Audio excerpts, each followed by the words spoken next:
प्रकाशनम् ओम अज्ञानतिमिरान्धस्य ज्ञानाञ्जनशलाकया चक्षुरुन्मिलितं येन तस्मै श्रीगुरवे नमः। श्रीचैतन्यमनोभीष्टं स्थापितं येन भूतले स्वयं रूपः कदा मह्यं ददाति स्वपदान्तिकम्। हे कृष्ण करुणा सिंधु दीन बंधु जगत्पते गोपेश गोपिकान्त राधा कांत नमोस्तुते तप्तकांचन गौरांग राधे वृंदावनेश्वरी वृषभानुसुते देवी प्रणमामि हरिप्रिय वाञ्छाकल्पतरुभ्यश्च कृपासिन्धुभ्य एव च पतितानां पावनेभ्यो वैष्णवेभ्यो नमो नमः। नमः ओं विष्णुपादाय कृष्णपृष्ठाभूतले श्रीमते जयपताक स्वामिनीति नामिने नमो आचार्यपदाय निताय पदाय गौरकपदामदाय नगरग्रामचार्य नमः। ओं विष्णुपादाय कृष्णपृष्ठाभूतले श्रीमते भक्तिवेदांत स्वामिनीति नामिने नमस्ते सरस्वती देवी गौरवाणी प्रचारिणे निर्विशेष शून्यवादी पाश्चात्य देशचारी श्री कृष्ण चैतन्य प्रभु नित्यानंद श्री अद्वैत गदाधर शिवासादि गौर भक्त हरे कृष्ण कृष्ण कृष्ण हरे हरे हरे राम राम राम हरे।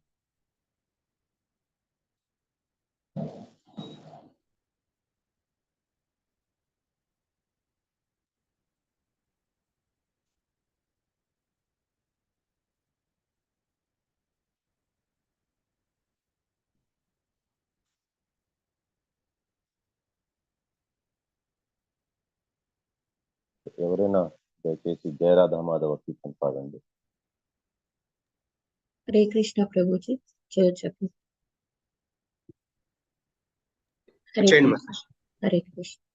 ओम नमो भगवते वासुदेवाय जय राधा माधव जय कुंज विहारी जय राधा माधव जय कुंज विहारी जय गोपी जन वल्लभा गिरिवरधारी जय गोपी जन वल्लभा गिरिवरधारी जय यशोदनन्दन व्रज जनरञ्जना जय यशोदनन्दन व्रज जनरञ्जना यमुनतीरावनचारी यमुनतीरावनचारी जय राधा माधव जय कुंज विहारी। हरे कृष्णा कृष्ण कृष्ण हरे हरे हरे राम राम राम हरे हरे। हरे कृष्णा कृष्ण कृष्ण हरे हरे हरे राम राम राम हरे हरे। हरे कृष्णा कृष्ण कृष्ण हरे हरे हरे राम राम राम हरे हरे। हरे कृष्णा कृष्ण कृष्ण हरे हरे हरे राम राम राम हरे हरे। हरे कृष्णा कृष्ण कृष्ण हरे हरे हरे राम राम राम हरे हरे। हरे कृष्णा कृष्ण कृष्ण हरे हरे हरे राम राम राम हरे हरे। धन्यवाद प्रभु जी। हरे कृष्ण। श्री श्री राधा गोविंद की जय। ओम नमो भगवते वासुदेवाय ओम नमो भगवते वासुदेवाय ओम नमो भगवते वासुदेवाय ओम नमो भगवते वासुदेवाय ओम नमो भगवते वासुदेवाय ओम नमो भगवते वासुदेवाय। नारायणं नमस्कृत्य నారాయణం నమస్కృత్య నరం చైవ నరోత్తమం నరం చైవ నరోత్తమం దేవీం సరస్వతిం వ్యాసం దేవీం సరస్వతీం వ్యాసం తతో జయముదీరయే తతో జయముదీరయేత్ నష్టప్రాయేషు అభద్రేషు నష్టప్రాయేషు అభద్రేషు నిత్యం భాగవత సేవయా నిత్యం భాగవత సేవయా భగవతి ఉత్తమ శ్లోకే భగవతి ఉత్తమ శ్లోకే భక్తిర్భవతి న ఇష్టితి. భక్తిర్భవతి నశ్యతి.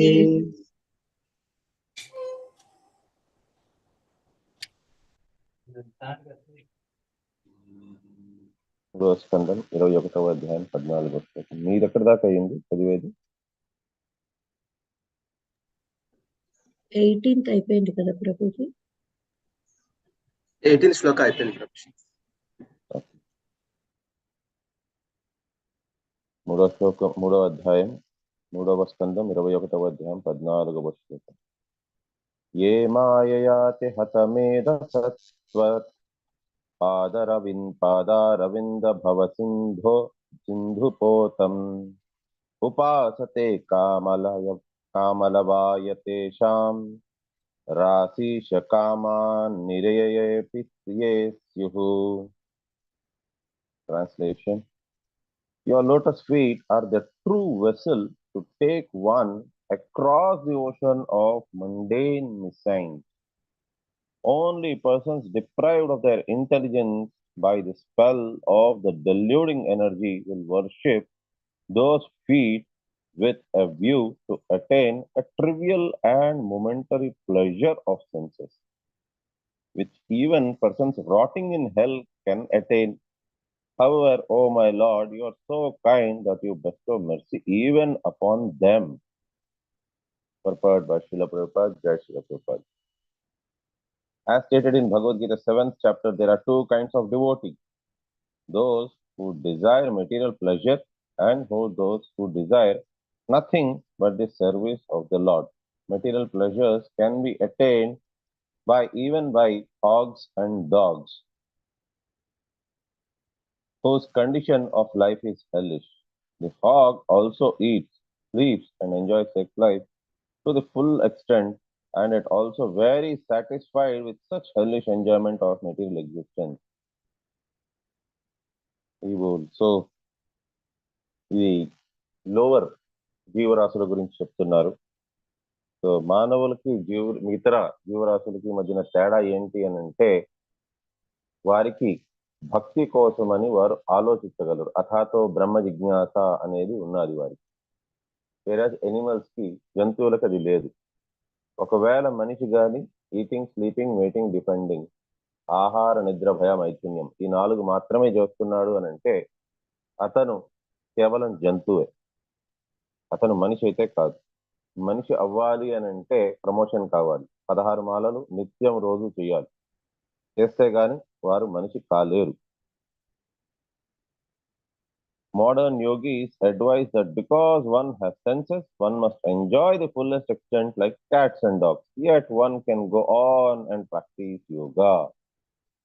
సో ఇప్పటి కాలంలో యోగులు ఎలా చెప్తారంటే, కండిషన్స్ ఏమైనా ఉన్నాయా, మీ ఆశ్రమానికి రావాలంటే ఏమైనా కండిషన్స్ ఉన్నాయా? కండిషన్స్ ఏ కండిషన్స్ లేవు. మీరు హ్యాపీగా రండి, ఎప్పుడు కావాలంటే రండి, ఎలా కావాలంటే రండి. షార్ట్స్ వేసుకోరండి, జీన్స్ వేసుకోరండి, ఎలాగైనా రండి. ఇంతకాలం దాకా, ఇంతకు ముందు గవర్నమెంట్ ఉండేంత దాకా ఎలా ఉండేది అని అంటే, గుడులు అనేది చాలా చాలా భ్రష్టపట్టిపోయి ఉంది. ఎవరైనా ఎలాగైనా రావచ్చు గుడులకి. ఏమాత్రం కూడా ఒక ఇది ఉండేది కాదు, కండిషన్ లాంటిది, ఒక ప్రతిబంధం అనేది ఉండేది కాదు ఇలా ఉండాలి అని. కానీ కాలక్రమేణా ఏమవుతుంది అని అంటే, అందరూ మేలుకుంటున్నారు. సో ప్రతి ఒక్క సనాతనీయుడు ఇప్పుడు మేలుకుంటున్నారు. దానివల్ల ఏమైంది అని అంటే, ప్రతి ఒక్క గుడిలోని ఇంచుమించు ఇప్పుడు ఒక కండిషన్ అనేది పెట్టారు. ప్రతి ఒక్కరూ కూడా సనాతనమైన ఆ దుస్తుల్నే ధరించాలి, జీన్స్, షార్ట్స్ అలాంటివి అలౌడ్ కాదు అని. సో దానివల్ల మెల్లిమెల్లిగా అందరూ మారుతున్నారు. కానీ ఇప్పటికీ కూడా మీరు ఏదైనా ఇతర ఆశ్రమాలకు వెళ్ళి చూడండి, ఏదైనా కండిషన్స్ ఉన్నాయా? ఏం కండిషన్స్ లేవు. మీరు ఎలాగైనా రావచ్చు, ఎప్పుడైనా రావచ్చు, ఏమైనా చేయొచ్చు. పోనీ ఇక్కడ ప్రాక్టీస్ చేసుకుంటాము, ఏం ప్రాక్టీస్ చేసుకోండి, హ్యాపీగా చేసుకోండి, కొద్దిగా ధ్యానం చేసుకోండి. కానీ మీరు ఏదైనా మద్యం కానీ నాన్ వెజ్ కానీ అదేదైనా స్వీకరించచ్చు. అలాంటి ఏ కండిషన్స్ పెట్టరు. వాళ్ళ దృష్టిలో ఏంటి అని అంటే రెండు ప్యారలల్ గా నడవచ్చు అని నమ్ముతారు. ఎందుకనంటే వాళ్ళ కండిషన్స్ చెప్పగానే వారు పారిపోతారు, నాకు అవసరం లేదని. This is condemned here by Kardama Muni. He says that such material pleasures are available for cats and dogs in hellish condition. So కేవలం భౌతికమైన వాంఛలు కోరికలు కోరుకుంటూ ఉన్నారు అని అంటే అది కూడా భగవంతుడిని దానికోసం కోరుకుంటున్నారు. ఇప్పటికీ చూడండి చాలా మంది అదే చేస్తారు. వెంకటేశ్వర స్వామి దగ్గరికి వెళ్తారు, స్వామి నాకు 1 కోటి రూపాయలు వచ్చేయాలి, నాకు ప్రమోషన్ వచ్చేయాలి, నాకు పెళ్ళి అయిపోవాలి, నాకు పిల్లలు పుట్టేయాలి, ఒక కొడుకు కావాలి. ఏమిస్తారు? 10 రూపాయలు హుండీలో వేస్తాను, లేక 100 రూపాయలు వేస్తాను హుండీలోని, 101 రూపాయి, అది కూడా 100 రూపీస్ రౌండ్ ఫిగర్ వేయాలి. వడ్డీ కాసుల వాడు కాబట్టి 1 రూపాయి వడ్డీ కూడా వేయాలి.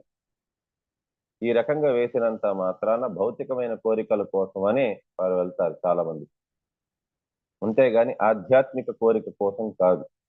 స్వామి ఎలా ఉన్నారు, మిమ్మల్ని చూడాలని వచ్చాను నేను, మీ దివ్యమైన దర్శనాన్ని పొందాలని వచ్చాను నేను, ఎక్కడి నుంచో వచ్చాను, నాకు ఏ కోరిక లేదు, నాకు మీరు కావాలి కేవలం. మీ ప్రతి నాకు భక్తి అనేది ఉండాలి. మీరు నన్ను ఎంతో కాలంగా చూస్తున్నారు, నాకు కావాల్సిన ప్రతి ఒక్కటి నేను అడగకుండానే ఇస్తున్నారు. ఇప్పుడు నేను మిమ్మల్ని చూడ్డానికి వచ్చాను స్వామి, నేను నడుచుకుంటూ వచ్చాను. లగ్జరియస్ గా భగవంతుణ్ణి దర్శనం చేసుకునేటప్పుడు వారి లగ్జరీని వాటిని చూపించుకునే దానికోసం రాకూడదు. వారు లగ్జరియస్ కార్లోని వాటిలోని కింద నుంచి బయలుదేరి రావడం, వారు హ్యాపీగా తినేసి రావడం, ఆ రకంగా ఉండకూడదు.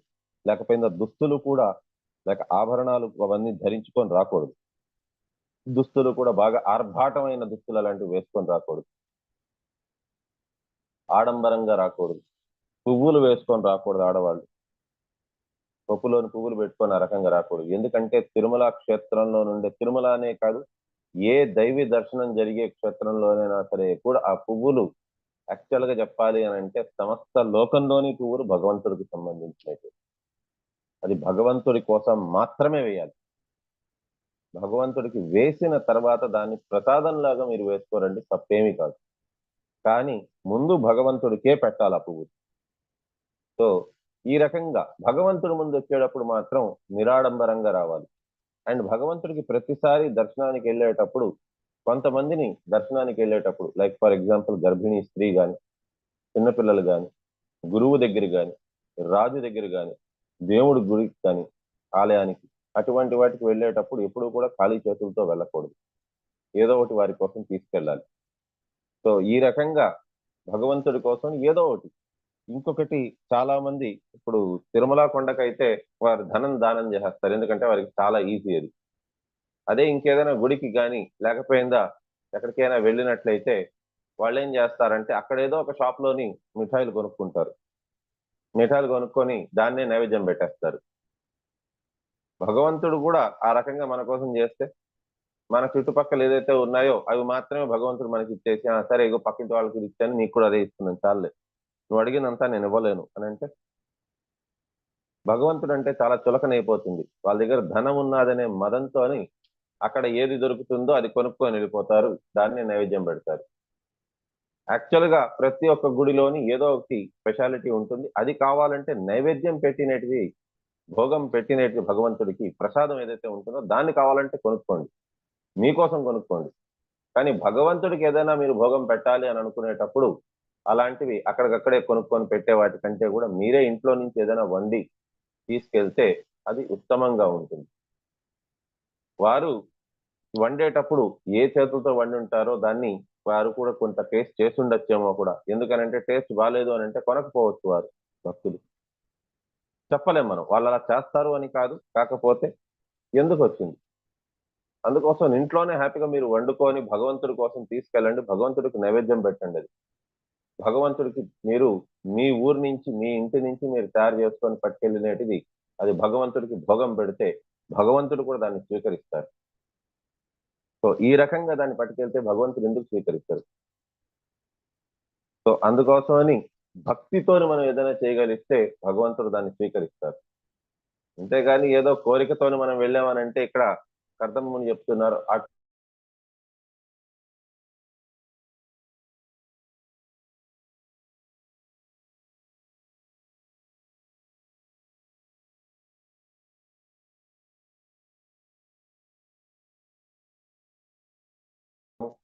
మరియు ఇది పంది రూపంలోని వారు కేవలం విషయ వాంఛల పట్లనే కోరిక ఉండేవారు. అట్లీస్ట్ నేనైతే ఆ రెండో కేటగిరీకి చెందిన వాడిని. సో ఎందుకనంటే కేవలం కోరికలతోనే వెళ్తాం మనం అంతా కూడా. సో ఏదో ఒక రకంగా ఒక కోరిక కోరుకునేస్తూ ఉంటాం. సో ఇక్కడ భగవంతుడి గురించి చెప్తున్నారు, ఏ కోరిక కోరాల్సిన అవసరం లేదు. భగవంతుడిని కేవలం భగవంతుడు కనిపించాలి, అతని పట్ల మనకి ఎప్పుడు భక్తి ప్రేమ భావం అనేది ఉండాలి, మనకు ఆ శక్తిని ఇవ్వగలచాలి, మనం ఇతరులకి ఈ భగవద్గీత శ్రీమద్ భాగవతం ప్రచారం చేయగలిచే అంత శక్తి మనకి ఇవ్వగలచాలి, అంత జ్ఞానం అంత భక్తి మెయిన్ గా మనకి ఇవ్వగలచాలి. శక్తి కంటే కూడా ముందుగా భక్తి మనకి ఇవ్వగలచాలి, ఆ ప్రేమ ఇవ్వగలచాలి భగవంతుడి పట్ల.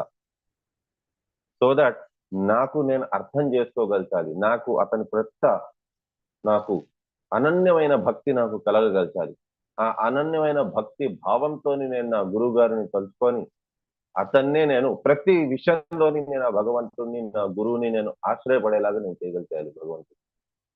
ఆ రకంగా చేయగలిస్తే నాకు విషయ వాంఛల పట్ల అసలు కోరిక అనేదే ఉండకుండా చేయగలగాలి, నాకు శాంతం అనేది ప్రసాదించాలి, ఎవరు నన్ను ఎంత దూషించినా సరే కూడా నేను దాన్ని తట్టుకునే శక్తి నాకు ప్రసాదించాలి.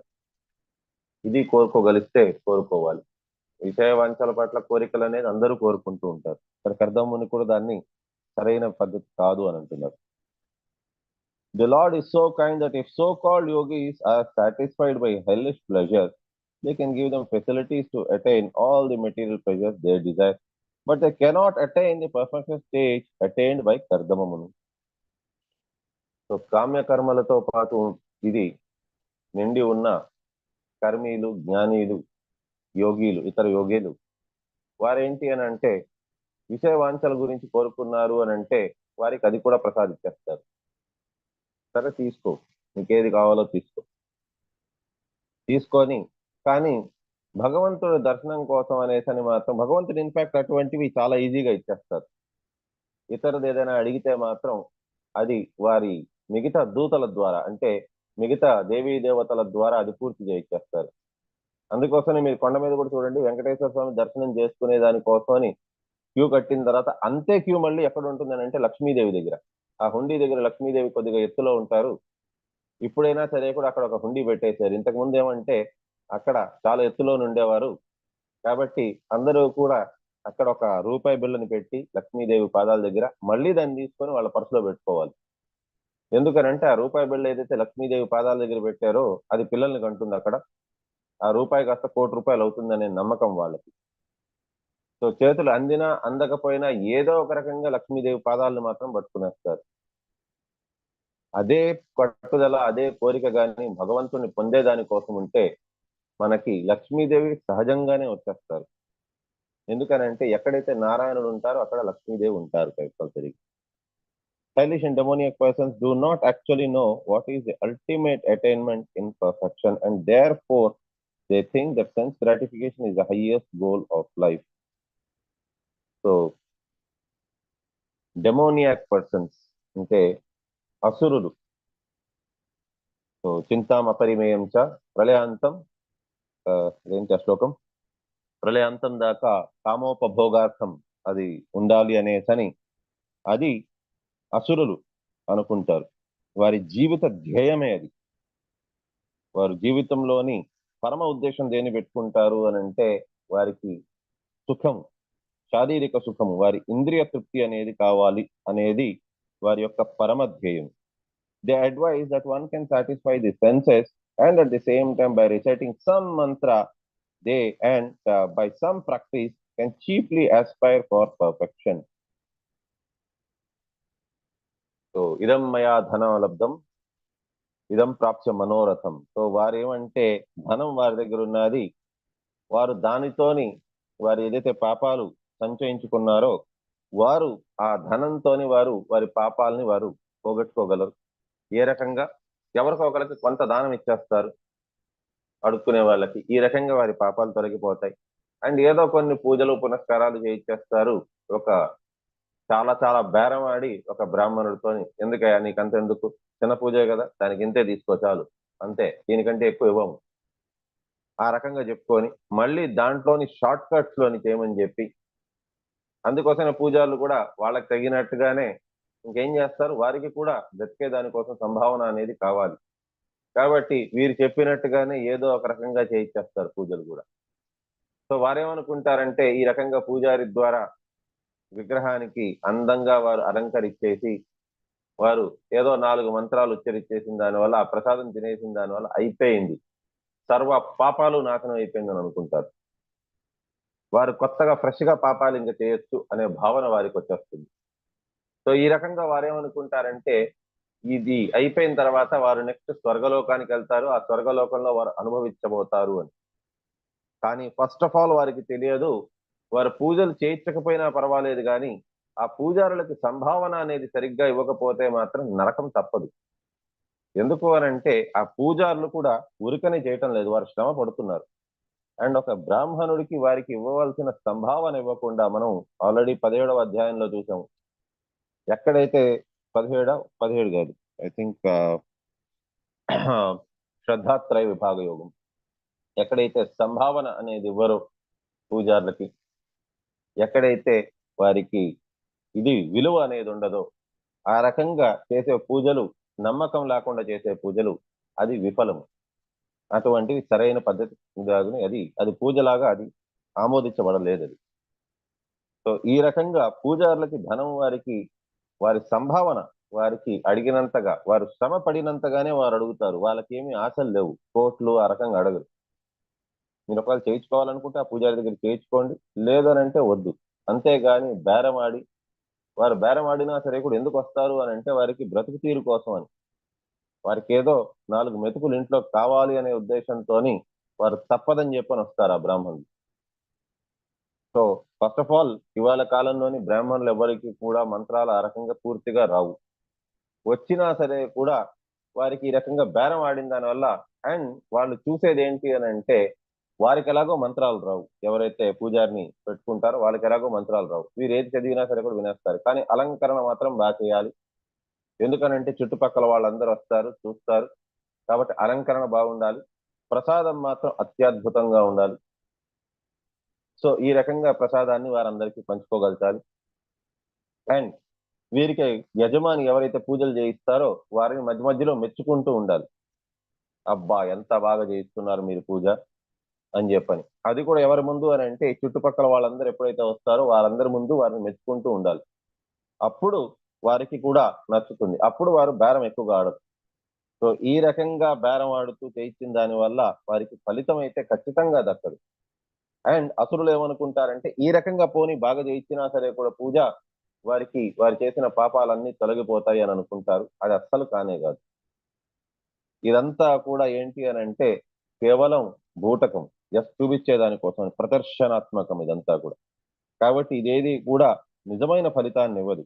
నిజమైన ఫలితం కావాలి అని అంటే శ్రీమద్ భాగవతం, భగవద్గీత అవి చదివితే తెలుస్తుంది నిజమైన ఫలితం ఏంటి అని. అసలు భాగవతం చదవడం, భగవద్గీత చదవడం అనేదే ఇన్ ఇట్ సెల్ఫ్ ఒక పెద్ద ఫలితం. Such persons are described here as hatamedasaha, which means those whose brains are spoiled. They aspire for material enjoyment by perfection of yoga or meditation. So హతమేధస అంటారు, వారి మేధస్సుని హత్య చేసిన వారు. సో ఏకే చాత్మో హనో జన, అటువంటి వారు ఏంటి అని అంటే వారి మేధస్సుని సంహరించుకున్నవారు వారు. ఎందుకు అనంటే ఆ రకంగా వారు లబ్ధి పొందేయచ్చు అని అనుకుంటారు. In Bhagavad Gita it is stated that by the Lord that the intelligence of those who worship the demigods has been spoiled. So మాయా అపహరిత జ్ఞాన, ఎవరిదైతే జ్ఞానం మాయాదేవి ద్వారా అపహరించబడుతుందో అటువంటి వారు తెలివి తక్కువ వారు, అల్ప మేధస్సులు. అటువంటి వారు దేవీ దేవతలను కొలుస్తారు. Similarly, here too it is stated by Kardama Muni that one who aspires after material enjoyment by practice of yoga has spoiled his brain substance and is fool number one. ఎవరైతే కేవలం విషయ వాంఛల పట్ల కోరికలు కోరుకుంటూ భగవంతుణ్ణి లేకపోయిందా ఇతర దేవీ దేవతల్ని కొలుస్తారో వారు యాక్చువల్గా తెలివి తక్కువ. Actually, the intelligent practitioner of yoga should aspire for nothing else but to cross over the ocean of nescience by worshipping the personality of Godhead and to see the lotus feet of the Lord. So నిజమైన తెలివి ఉండేవారు ఎవరైనా సరే కూడా ఈ భవసాగరాన్ని దాటుకొని వారు భగవంతుడి యొక్క పాద పద్మముల యొక్క దర్శనాన్ని వారు పొందగలిగేలాగా వారు ఆలోచించుకోగలుగుతారు. ప్రతి ఒక్క జీవి కూడా ఈ లోకంలోని కష్టపడుతున్నాడు. అనవసరంగా వారు గురి అవుతున్నారు బాధలకి, ఇబ్బందులకి. అండ్ ఇది ఒక్కసారి కాదు, మల్టిపుల్ టైమ్స్ వస్తూ ఉంటుంది. ప్రతి ఒక్కరూ ప్రతి ఒక్క క్షణం ఏదో ఒక కష్టాన్ని అనుభవిస్తూనే ఉంటారు. మనసు ఎందుకు అంత చంచలంగా ఉంటుంది అని అంటే మనసు పన్నాగాలు వేస్తూ ఉంటుంది. ఏదో ఒక కష్టం నుంచి ఏ రకంగా బయటపడచ్చు, ఈ కష్టాలు ఎన్నున్నాయి కాబట్టే మనసు విచలితం అవుతుంది. మనసు ఇటు అటు భ్రమిస్తున్నది ఎందుకు అని అంటే ఈ కష్టాల నుంచి ఏ రకంగా ఈ శరీరాన్ని బయటకు వేయచ్చు అని. మనసు యాక్చువల్గా నిజం చెప్పాలనంటే మన శత్రువు కాదు. మనసు అనేది ఈ శరీరమే మన కాన్సెప్షన్ ఏంటి, మన మైండ్లోని మన మస్తిష్కంలోని ఏదైతే ఉన్నదో మనం ఏది అనేది దాన్ని ప్రొటెక్ట్ చేయడం అనేది మనసు యొక్క బాధ్యత. మనసు ఎప్పుడైతే ఆలోచిస్తుందో అప్పుడు ఇంటెలిజెన్స్ పనిచేస్తుంది, తెలివితేటలు పనిచేసి ఆ తెలివితేటల వల్ల మనసు వారిని ప్రొటెక్ట్ చేసేదానికి ప్రయత్నిస్తుంది. ఇప్పుడు యాక్సిడెంట్ అవ్వకుండా ఉండాలి అని అంటే ఈ శరీరాన్ని కాపాడాలి అని అనుకోవాలి. అప్పుడు ఇంటెలిజెన్స్ పనిచేసింది అని అంటే మనసు మనకు చెప్తుంది ఏ రకంగా మనం వెళ్ళాలి, ఏ రకంగా ఉండాలి. మంచి మార్కులు తెచ్చుకోవాలి అని అంటే ఏ రకంగా మనం చదివితే మనకు వస్తుంది అనేది మనసు మనకు చెప్తూ ఉంటుంది. రాత్రిపూట కొద్దిసేపు చదువుకో, ఆ రకంగా. కానీ కాన్సెప్షనే తప్పే, మనం శరీరం అని అనుకుంటున్నాము. మనం ఎప్పుడైతే మనం ఈ శరీరం కాదు, మనం ఈ ఆత్మ అనే విషయాన్ని మనం గ్రహిస్తామో అప్పుడు మనసు కూడా మనం చెప్పినట్టుగానే ఆత్మ సంరక్షణ ఏ రకంగా, ఆత్మని ఏ రకంగా సంరక్షించుకోవాలి అనే దాని గురించి ఆలోచన స్టార్ట్ చేస్తుంది. బుద్ధి మనసు కూడా దానికి సేమ్ అలైన్మెంట్ లో ఉంటుంది. కానీ మన మనసు అనేది ఇటు అటు ప్రతి నిమిషం అస్తవ్యస్తంగా ఉంటుంది. ఎందుకు అని అంటే మనం నమ్ముతున్నాము మనం ఈ శరీరం అని చెప్పాను. కాబట్టి మనసు ఈ శరీరాన్ని ఏ రకంగా దాన్ని ప్రొటెక్ట్ చేయాలా అనే ఆలోచనలోనే నిరంతరంగా ఇటు తిరుగుతూ ఉంటుంది అనమాట. సో కాబట్టి జీవులకు ఏంటి అని అంటే వారికి ఫైనల్ గోల్ ఏంటి అనేది తెలియదు. ప్రస్తుతానికి చిన్న వయసులో ఉండేటప్పుడు వారి మనసు ప్రతి నిమిషం ఆలోచిస్తూ ఉంటుంది ఏ రకంగా వారికి తినేదానికి చాక్లెట్లో అటువంటివి ఎప్పుడు దొరుకుతుంది అని. నెక్స్ట్ కొద్దిగా మార్కులు తెచ్చుకోవాలని పేరెంట్స్ అడుగుతున్నారు, నిరంతరంగా దాని గురించి ఆలోచిస్తూ ఉంటుంది మనసు, ఏ రకంగా మార్కులు తెచ్చుకోవాలి. దాని తర్వాత ఏదో వచ్చింది అని అంటే సీట్, అలాంటి ఉద్యోగం ఎలా తెచ్చుకోవాలి, ఉద్యోగం తెచ్చుకున్నాక పెళ్లి గురించి, ఈ రకంగా దాని తర్వాత ధనం ఎలా సంపాదించుకోవాలి, ఏ రకంగా ఇంకా ధనాన్ని సంపాదించుకోవాలి, ఏ రకంగా భౌతికమైన సుఖాలని వారు ఇంకా పొందుకోవాలి. చుట్టుపక్కల వాళ్ళందరికంటే కూడా నా దగ్గర ఎక్కువగా ధనం ఉన్నది, నా దగ్గర పెద్ద బండి ఉన్నది, నేను ఇంకా వారందరికంటే కూడా సంపన్నమైన వాడిని, నా తెలిసిన వారిలో నుంచి వారందరిలో కంటే కూడా నేను సంపన్నమైన వాడిని అని నేను ఎలా ప్రూవ్ చేసుకోవాలి, దానికోసం పన్నాగాలు వేస్తూ ఉంటుంది మనసు. ఎందుకు అని అంటే మనమే అది చెప్తున్నాం. ప్రతి నిమిషం మనం, ప్రతి అనుదినం మనం ధనం బాగా ఎక్కువ సంపాదించాలి అనే కోరిక మనలో ఉన్నది కాబట్టి మన మనసు కూడా అదే ఆలోచిస్తూ ఉంటుంది. ధనం ఇంకా ఏ రకంగా సంపాదించాలి, భవిష్యంతి పునర్ధనం. సో ఆ రకంగా ఆలోచించి అసురులైపోతారు. వారు శరీరం త్యాగం చేసేంత దాకా కూడా వారికి ప్రతి ఒక్కరికి ధనం పట్ల ఆసక్తి, ఆశ అనేది తగ్గదు. వారికి ఎవరైనా ఎక్కడైనా చెప్పారు అని అంటే వారు ఎక్కువ ఇంట్రెస్ట్ కి డబ్బులు ఇస్తున్నారు, మీరు వారి దగ్గర డిపాజిట్ చేసుకోండి అని అంటే పరిగెత్తుకుంటూ వెళ్ళి అందరూ అక్కడ డిపాజిట్ చేసుకుంటారు. ఎందుకు అంటే వారికి ధనం పట్ల ఆసక్తి అటువంటిది. అందుకోసమని ఈ రకంగా ఒకరెవరైతే చీట్ అయ్యేదానికోసం పుట్టారో వాళ్ళని చీట్ చేసేదానికోసం ఇంకొకరు పుడతారు. సో ఎక్కువ ఇంట్రెస్ట్ ఇస్తాము అని చెప్పని కొంతమంది చెప్తారు, ధనాన్ని తీసుకొని పారిపోతారు. ఇంట్రెస్ట్ లేదు, ప్రిన్సిపల్ అమౌంట్ లేదు. వీరప్పుడు లబోదిబో మొత్తుకుంటూ ఉండడం. సో ఈ రకంగా ఇదే మనస్తత్వంతో వారి శరీరాన్ని త్యాగం చేయడం, మళ్ళీ మనిషిగానే పుడతారు. సో ఈ రకంగా కోరికల వలయంలోని చిక్కుకుపోతూ ఉంటారు. కోరిక అనేది భగవంతుడి పట్ల కోరిక పెట్టుకోండి. ఇంద్రియ కోరికల పట్ల, అంటే ఇంద్రియాన్ని ఏ రకంగా సంతృప్తి పరచాలనే దాని కోరికని వదిలేయండి. ఆ రకంగా ఉండేటప్పుడు మనకి పరమ లక్ష్యం తెలుస్తుంది. పరమ లక్ష్యం ఏంటి అని అంటే పర్మనెంట్ గా ఫుల్ స్టాప్ ఎప్పుడు పెడతాం? ఈ కష్టాలకి, ఇబ్బందులకి అన్నిటికీ పర్మనెంట్ ఫుల్ స్టాప్ ఎప్పుడు పెడతాము? పర్మనెంట్ ఫుల్ స్టాప్ ఎప్పుడు పెట్టాలి అని అంటే ఫస్ట్ పాయింటే భగవద్గీతలోని అర్జునుడికి కృష్ణుడు మొట్టమొదటిగా నోరు తెలవగానే ఫస్ట్ చెప్పింది ఏంటి అని అంటే, నువ్వు ఈ శరీరానివి కాదు, నువ్వు ఆత్మవి. దేనికోసం అయితే శోకించకూడదో దానికోసం నువ్వు శోకిస్తున్నావు అని అన్నారు. అశోచానవ్యశోచత్వం ప్రజ్ఞావాదాంశ భాషసే గతాసూన అగతాసూంచ నాను శోచంతి పండిత. సో అందుకోసమని మనం ఎప్పుడైతే ఈ శరీరమే కాదో, మనం ఎప్పుడైతే ఆత్మనో, ఈ శరీరం కోసం మనం ఎందుకు పరితపించుకోవాలి? శరీరం కోసం అనేసి కోరికలు కోరడం అనేది మన అవసరం కాదు. ఆత్మ కోసం మనం కోరికను కోరాలి. అందుకోసమే చూడండి, చాలా మంది రిటైర్ అయిన తర్వాత ఏం చేయాలో తెలియదు వారికి. అప్పటిదాకా పరిగెడుతూ ఉండేవారు జీవితంలోని, సడన్ గా అప్పుడు ఏం చేయాలో తెలియదు. బంధుమిత్రులు ఎలాగో ఉండరు. ఎందుకు అని అంటే వారు కేవలం వారి ఉద్యోగం కోసం, ధనం సంపాదించే దానికోసం మాత్రమే వారు సంపాదించే దానికోసమే వారి జీవితాన్ని అంతా వెతికిచ్చేశారు. ఎప్పుడైతే వారికి రిటైర్మెంట్ అయిపోతుందో ఏం చేయాలో తోచదు. అందుకోసమని ఇటు తిరుగుతూ ఉంటారు. అండ్ ముసలి వయసు వచ్చింది అని అంటే వారికి అప్పుడు నోరు తిరగదు. ఎందుకనంటే జీవిత కాలంలో అంతా భగవంతుని వారు ఎప్పుడు కొలవలేదు. ధనం ధనం ధనం అనుకుంటూ ధనం వెనకాతలే పరిగెత్తారు, ఇంద్రియ భోగం వెనకాతలే పరిగెత్తారు. ఎప్పుడైతే వారి శరీరం త్యాగం చేసే సమయం వచ్చిందో నోరు కూడా తెరవలేరు, మాట్లాడలేరు. కేవలం కళ్ళు పైకి కిందకి చూస్తూ ఉంటారు. సో ఈ రకంగా మనిషి ఈ సంసార సాగరంలోనే కొట్టుమిట్టాడుతూ ఉంటాడు. ఎందుకు ఈ కష్టాలు? భగవంతుడు అందుకోసం చిన్న వయసు నుంచే వారికి నేర్పించాలి. అది కూడా పూజా విధానం కాదు, సేవా విధానం నేర్పించాలి. గురువు ద్వారా ఏ రకంగా వారి ఇనిషియేషన్ పొందాలి, వారికి 16 మాలలు ప్రతిరోజు చేయాలి అని చెప్పని వారికి నిబంధన ఒకటి పెట్టాలి. పరిస్థితి ఎటువంటిదైనా సరే కూడా 16 మాలలు మాత్రం వారు తప్పకూడదు రోజు. The Lord is so kind, however, that even today persons whose brain substance is spoiled are given the benediction to become cats, dogs or hogs and enjoy material happiness from sex life and sense gratification. So ఈ రకంగా అయినప్పటికీ భగవంతుడు ఎంత కరుణామయుడు అంటే, సరే కానివ్వండి, మీరు అలా బ్రతకాలనుకుంటే అలాగే బ్రతకండి అని. The Lord confirms this benediction in Bhagavad Gita. Whatever a person aspires to receive from me, I offer him as he desires. ఎవరికి తెలుసు ఆ శ్లోకం?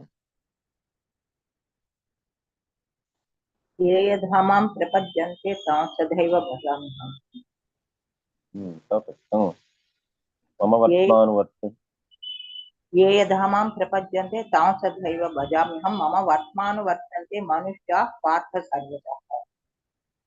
నన్ను ఎంత మేరాన కొలుస్తారో నేను మీకు అంత మేరాన్నే నేను మీకు వరాలు ఇస్తాను.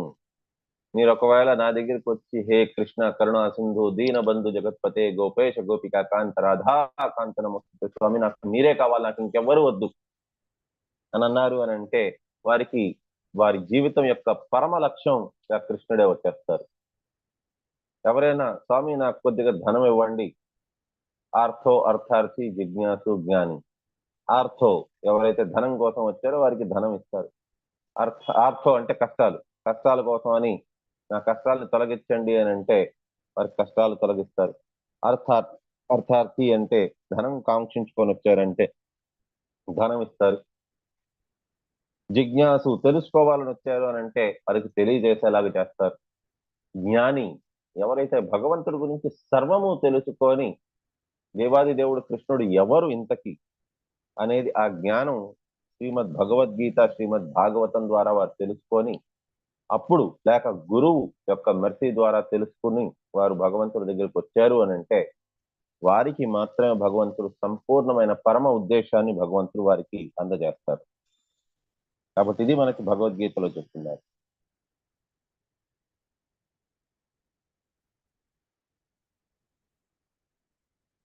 పదహైదవ శ్లోకం. తథా సచాహం పరివోఢు comma సమానశీలం గ్రహమేదధేనుం ఉపేయివాన్మూలమశేషమూలం దురాశయ comma దుఘార్ధగ్భిప్స్య. Translation. Therefore, desiring to marry a girl of like disposition, who may prove to be veritable cow of plenty in my married life, to satisfy my lustful desire, I too have sought the shelter of your lotus feet, which are the source of everything. For you are like a desire tree. Purport by Srila Prabhupada. Jai Srila Prabhupada. In spite of his condemning persons who approach the Lord for material advantages, Kardama Muni expressed his material inability and desire before the Lord by saying, although I know that nothing material should be asked from you, I nevertheless desire to marry a girl of like disposition. The phrase like disposition is very significant. Formerly, boys and girls of similar dispositions were married. The similar natures of the boy and girl were united in order to make them happy. Not more than 25 years ago, and perhaps it is still current, parents in India used to consult the horoscope of the boy and girl to see whether there could be factual union in their psychological conditions. These conditions are very important. Nowadays, marriage takes place without such consultation, and therefore soon after the marriage there is divorce and separation. Formerly, husband and wife used to live together peacefully throughout their whole lives, but nowadays it is very difficult task. Kardama మునికి అన్నీ తెలుసు, ఆయన జ్ఞాని, ఆయనకి తెలుసు ఏది అడగాలి ఏది అడగకూడదు అని. భౌతికమైన విషయ వాంఛలు అటువంటివి అడగకూడదు. భగవంతుడిని అడిగేది భగవంతుడి యొక్క ఆ దివ్యమైన స్వరూపం మాటి మాటికి కూడా వారి కనుముందు ఉండాలి. అండ్ భగవంతుడి పట్ల ప్రేమ అనేది వారికి కలగాలి. ఇవన్నీ తెలుసు. కానీ అయినప్పటికీ కూడా ఆయన విషయ వాంఛల పట్ల కోరిక అనేది ఆయనకి ఉండిపోయింది కాస్తో కూర్చో. కాబట్టి అతను అది అడుగుతున్నారు. ఆయన యొక్క మెంటాలిటీ ఎలా ఉన్నదో అటువంటి మెంటాలిటీ కలిగిన ఒక భార్య కావాలి అని అనుకున్నారు. అండ్ శ్రీల ప్రభుపాదులు వారు చెప్తున్నారు, పాతకాలంలోని లవ్ మ్యారేజ్ అనేది ఉండేది కాదు, అరేంజ్డ్ మ్యారేజే ఉండేది. అరేంజ్డ్ మ్యారేజ్ అంటే తల్లిదండ్రులు వారి యొక్క అంటే ఆ కూతురికి కాబోయే భర్త గురించి వారు 7 తరాల గురించి ఎంక్వైరీ చేసుకొని వారి యొక్క జాతకాల్ని కలిసి చూసేవారు, వారు సరిపోతుందా సరిపోదా అని. కాబట్టి ఈ రకంగా చూసిన దానివల్ల వారి మధ్యన గొడవలు అనేది సహజంగా చిన్న చిన్నవి ఏదో జరుగుతూ ఉంటాయి, కానీ వారు విడిపోయేంత దాకా వచ్చేది కాదు. కానీ ఇవాళ కాలంలో ఏంటి అని అంటే లవ్ అట్ ఫస్ట్ సైట్ అంటారు, మొదటి దృష్టిలోనే ప్రేమ అని. అది కేవలం భగవంతుడితో మాత్రమే జరగగలదు. ఇది లవ్ అట్ ఫస్ట్ సైట్ కాదు, లస్ట్ అట్ ఫస్ట్ సైట్. కామము, మొదటి దృష్టిలో కామము. యాక్చువల్గా ఆడవారు మగవారిని ముట్టుకోవాలనుకుంటారు, మగవారు ఆడవారిని ముట్టుకోవాలనుకుంటారు, కానీ కామము అని చెప్తే వారికి దెబ్బలు పడతాయనేసని వారు దాన్ని ప్రేమ అని చెప్తారు. అమాయకంగా ఉండే ఆడవారు వారేంటి అని అంటే అది నిజమని అనుకొని వారి మాటల్లోని పడిపోతారు. ఇది ఇవాళ కాలంలో జరుగుతున్నది. సో దాని తర్వాత కొంతమంది పెళ్లి చేసుకోవచ్చు, చేసుకోకుండా కూడా పోవచ్చు. సో ఈ రకంగా జరుగుతోంది.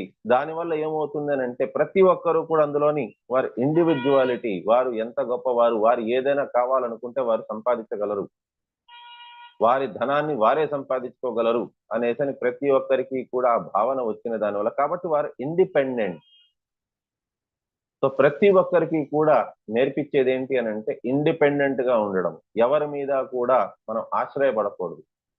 ఆశ్రయపడకుండా మనమంతటికి మనమే ప్రతిదీ మనం చేసుకోగలచాలి అనేది నేర్పిస్తారు. కొంతదాకా ఇండిపెండెన్స్ మేలు, కానీ యాక్చువల్గా భగవంతుడి మీద డిపెండెంట్ అవ్వడం ఎలాగా అనేది తెలుసుకోగలిస్తేనే అది జీవితం యొక్క పరమార్థం నేర్చుకోవడం.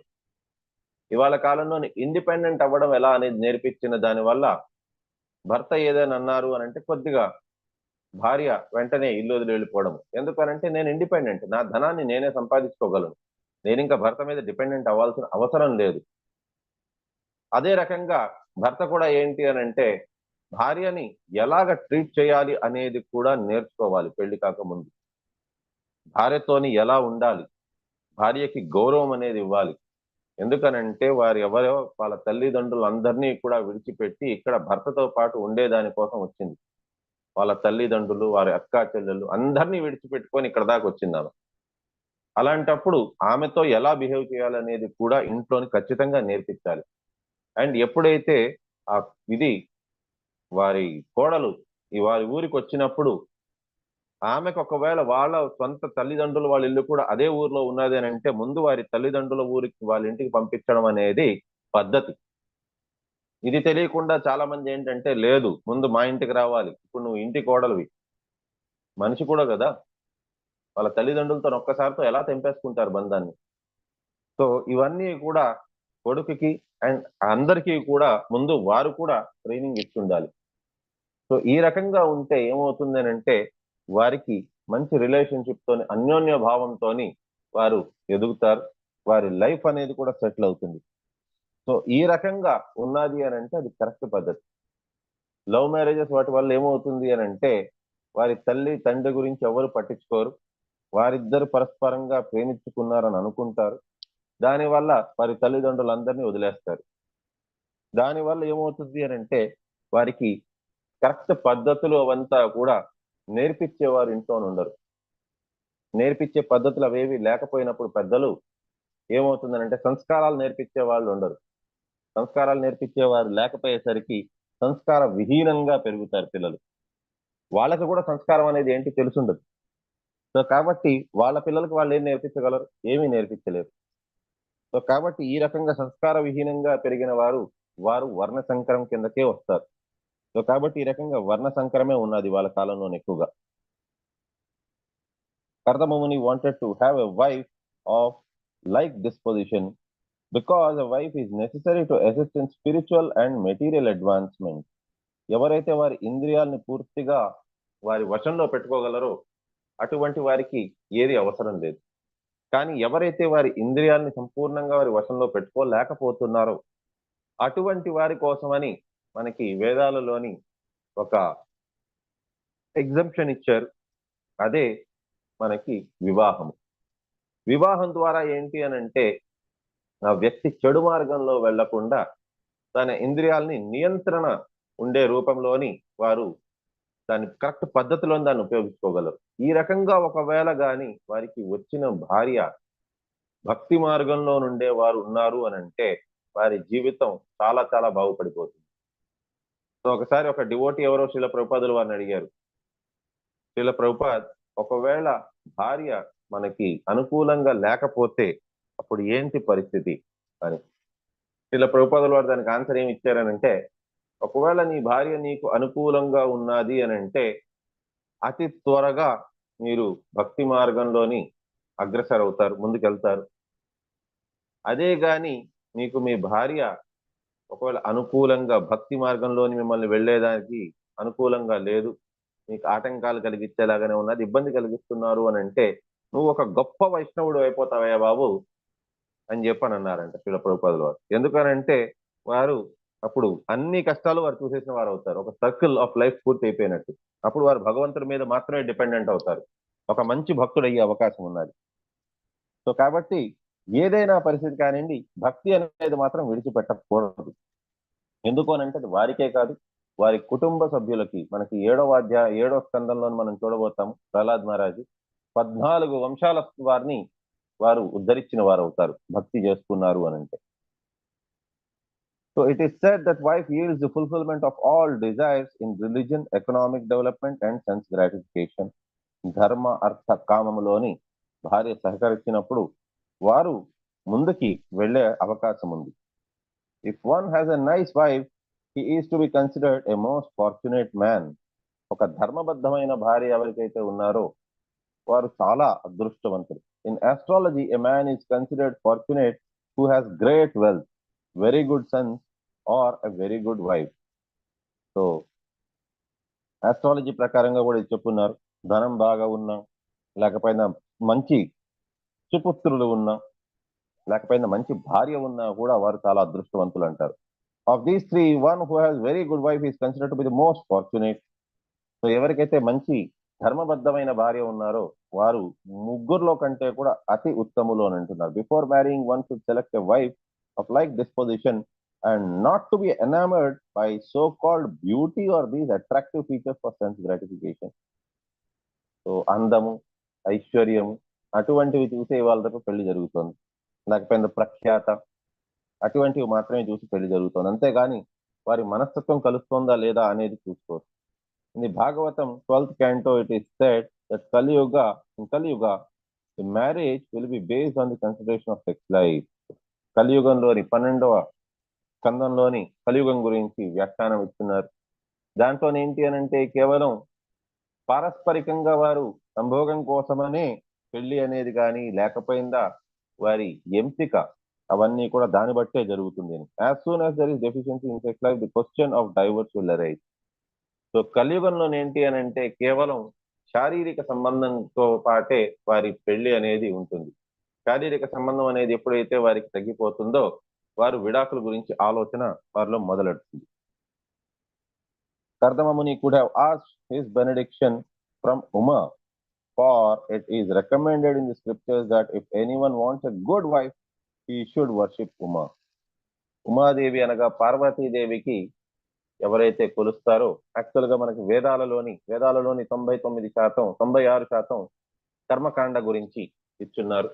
సో అందులో చెప్పున్నారు, ఎవరికైనా మంచి భార్య, కేవలం అందమైన భార్య మాత్రమే కాదు, వారికి పద్ధతి గల భార్య కావాలి అని అంటే పార్వతీదేవిని ప్రార్థించాలి. సో పార్వతీదేవిని ప్రార్థిస్తే మంచి భార్య దొరుకుతారు. సో కర్దముని కూడా అలా చేస్తుండొచ్చు. But he preferred to worship the supreme personality of Godhead because it is recommended in the Bhagavatam that everyone, whether he is full of desires, has no desires, or desires liberation, should worship the Supreme Lord. Of these three classes of men, one tries to be happy by fulfillment of material desires, another wants to be happy by becoming one with the Supreme, and another, a perfect man, he is a devotee. So ఇలాంటిది ఏ కోరికలు ఉన్నా సరే కూడా మనకి భగవద్గీతలోని శ్రీమద్ భాగవతంలోని చెప్తున్నారు, దేవాది దేవుణ్ణే ప్రార్థించాలి. దేవీ దేవతని కొలిచేవారు అల్ప మేధస్సులు అని అన్నారు. కాబట్టి అది తెలుసుకొని కర్దమముని దేవాది దేవుడికే ప్రార్థించారు. He does not want anything in return from the personality of God. So 3 రకాల వారు, ఒకరు కోరికలు పెట్టుకున్నవారు, అండ్ ఇంకొకరు ఏంటి అని అంటే భగవంతుల్లోని ఏకమైపోవాలనుకునేవారు యోగులు, అండ్ 3వ రకమైన వారు ఉత్తమమైన వారు భక్తులు, భగవంతుడికి నిరంతరంగా సేవ చేయాలనుకున్నవారు. సో ఆ భక్తులు అనే వారు బదులుగా ఏమి కోరుకోరు, కేవలం భగవంతుడికి సేవ చేయాలనే కోరుకుంటారు. He only wants to render transcendental loving service. In any case, everyone should worship the Supreme Personality of Godhead, for he will fulfill everyone's desire. The advantage of worshipping the Supreme Person is that even if one has desires for material enjoyment, if he worships Krishna, he will gradually become a pure devotee and have no more material hankering. So ఒకవేళ భౌతికమైన కోరికలు ఉన్నా సరే కూడా still దేవాది దేవుడు కృష్ణుణ్ణి కొలిచేది అనేది ఉత్తమమైనది. ఎందుకు అని అంటే ఈ రకంగా వారి కోరికలు శుద్ధీకరణ అవుతాయి, అండ్ మెల్లిమెల్లిగా వారు భక్తులు ఉత్తమ శ్రేణి భక్తులయ్యే అవకాశం ఉంది. కాబట్టి భౌతికమైన కోరికల కోసమనైనా మీరు భగవంతుణ్ణి ప్రార్థిస్తున్నారు అని అంటే అది కనీసం బెటర్. అందుకోసమే మనకి 12వ అధ్యాయంలో చెప్పున్నారు, నిష్కామ కర్మయోగం అనేది 3వ స్టేజ్ ఇచ్చారు. అన్నిటికంటే ఉత్తమమైనది మనకి అనన్యమైన భక్తి, నెక్స్ట్ సాధన భక్తి. కానీ దాని తర్వాత నిష్కామ కర్మయోగం చెప్పున్నారు, దాని తర్వాత సకామ కర్మని చెప్పున్నారు. ఎందుకనంటే కనీసం ఆ రకంగానైనా దేవాది దేవుడు కృష్ణుడిని కొలుస్తున్నారు వారు. అంతేగాని వారికి కామం ఉన్నది, వారికి కోరికలు ఉన్నాయి కొన్ని పూర్తి చేసుకోవాల్సినవి అని అంటే వారు దేవీ దేవతలను కొలవటం లేదు, వారు దేవాది దేవుడినే కొలుస్తున్నారు. కాబట్టి అది కనీసం మేలు అని చెప్పని మనకి 12వ అధ్యాయంలో చెప్తున్నారు. మనం ఎక్కడితో విరామం తీసుకుందాం, ఇక్కడ రేపు చూద్దాం. వంశకల్పతరుభ్యశ్చ కృపాసింధుభ్యో ఏవ చ పతితానాం పావనేభ్యో వైష్ణవేభ్యో నమో నమః.